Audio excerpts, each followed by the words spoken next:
Can you explain to the people equity protection? First of all, what does that mean to you? And I know you write a lot of big policies. I know all of them aren't term, but for the Yeah. agent that's like, I hear this objection and I know you crush. They're like, I'm getting leads that are 72, 73. I can't write them. And I watch you every day of the week just absolutely smash it. And I remember as an agent, that's what I like. I love those leads. I was like, dude, this is crazy premium. But can you walk through? We'll start with like when you get those type of leads, what's your psychology even before the call? And then I guess just walk through that agent and helping them overcome that I have to sell them term kind of like fear that a lot you hear a lot of agents. Oh, yeah. I'll just go back through for you for November real quick. 10K, 25K, 28K, 62,000, 36,000, 25,000, 35,000, 15,000, 17,000, 30,000. That was an accidental. 35,000, 15,000. Majority, overwhelming majority of my business is whole life. And I do Mm, mortgage protection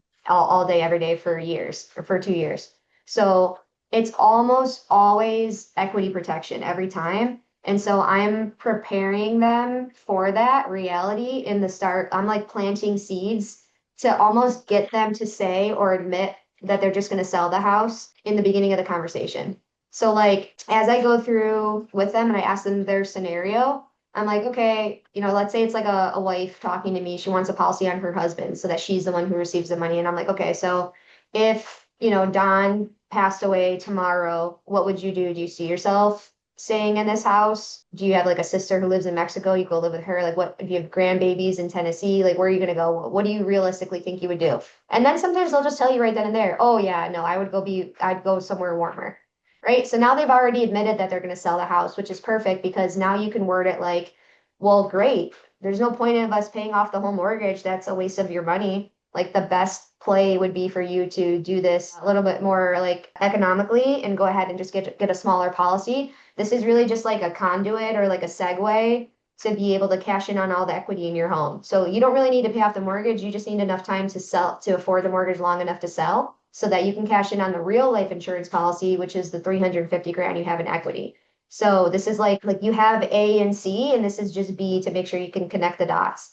And so like if I can get them to admit that they're going to sell or make it a rental or anything along those lines, and that I've already gotten their permission to like go for equity protection. So I'm never insinuating or leading them to believe that it's going to be a full mortgage payoff ever, because I'll have really young people who like take insulin and they can't get term. So I'm always prepared for like this is probably going to be a whole life, and if it happens to be an IUL or term, then that's a bonus.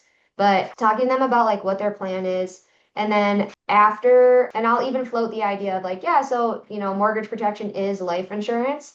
And you can either pay off the whole house. Most people just opt for paying for the mortgage for a number of years because grief is a funny thing, and you really don't know if you're going to want to be in that house forever. A few years might go by and you might actually want to sell because being in the home without them is too difficult. And make it seem like most people just do the 3 year plan or the 4 year plan, right? So then every single question I ask, like if somebody is dead set on, no, I want to die in this house. This is my house forever. Now I'm gonna chip away at their theory. So like, all right, so you live in a 4 bed, 3 bath house and you're 69 years old. By the time your spouse dies, you might be 77. Like, do you really see yourself dusting and cleaning and sweeping? And like, you have to use all the bathrooms in your house to keep your plumbing proper, right? You can't just like not use the bathroom. So this is a huge home for one person to maintain and manage. And also it looks like you have a lot of property. Like who mows right now? Oh, my husband does. He has a riding mower. Okay, are you gonna ride the mower when he's gone, or are you gonna have to pay someone $200 to come do property management and like maintain your property? What level is the laundry? Like, do you have laundry in the basement? Is it on the first floor, second floor? When you're 80 years old, do you really see yourself carrying laundry up and downstairs? Or do you think maybe you would sell your house and get a 2 bed, 1 bath where everything's level so you don't have to worry about falling?